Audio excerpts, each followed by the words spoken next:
What happened to your hand? Oh, It's like right a here? tooth. Yeah, physical. I got one of these, and then right next to it's another little cut that's already sealed up. So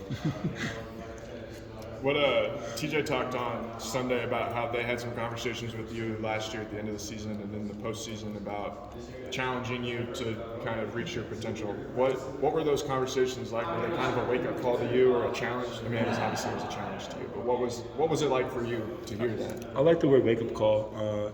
I'd say in terms of he kind of laid it out better in terms of like how I can go about proceeding into my future with basketball. And while he laid it out, it kind of showed me like, okay, these are the steps I have to take in order to get better every day. And I kind of just followed that plan that Coach laid out for me and trusted the process, and here I am. Jazz was talking about you being up at 6:30 and here working on your post game every day before practice. Has that always been something you've been doing, or is that something this year that's Oh yeah, we started that last year with George and Tristan.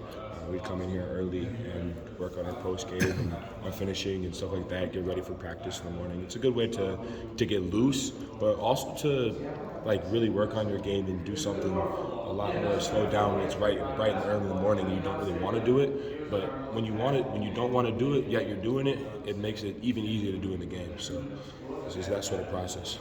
How excited are you to face a really, I guess, hostile environment? Super excited. It's our first road game this year, and I feel like it'd be a great test. We have, obviously in the Big 12, there's Texas Tech and Kansas who bring great energy every game to their home arenas. So it'll be a great test to like go over there and have that energy before we start our league play. Anything about them strike you? You know, when you look at their, film, video, whatever. I'm not going to say strike, and I'm not going to say not strike, because we just got to play our game. We're not necessarily worried about our opponents in any game that we play. It's always about what we can do and what we've proven that we're able to do in order to stop teams and win games. They talked about you being challenged to maybe reach another level with your game.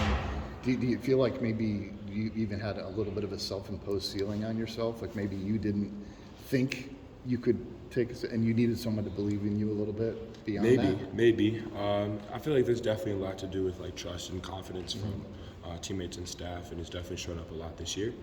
So maybe that has a little bit to do with development of my game.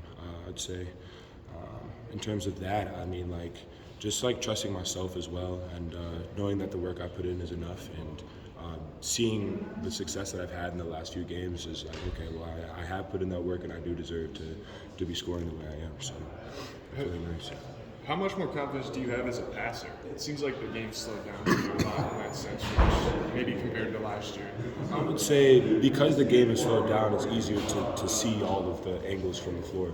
I've always prided myself on passing out of the post and passing in general, but I mean this year with the game slowing down a little bit, this is my fourth year of college basketball. Like I've had obviously 4 years of experience, and having the game slow down after spending that much time, it kind of just makes me like look at all of my options every time I catch the ball rather than like trying to go score or like being nervous about it. Being strong and making sure I get the best look just kind of works out.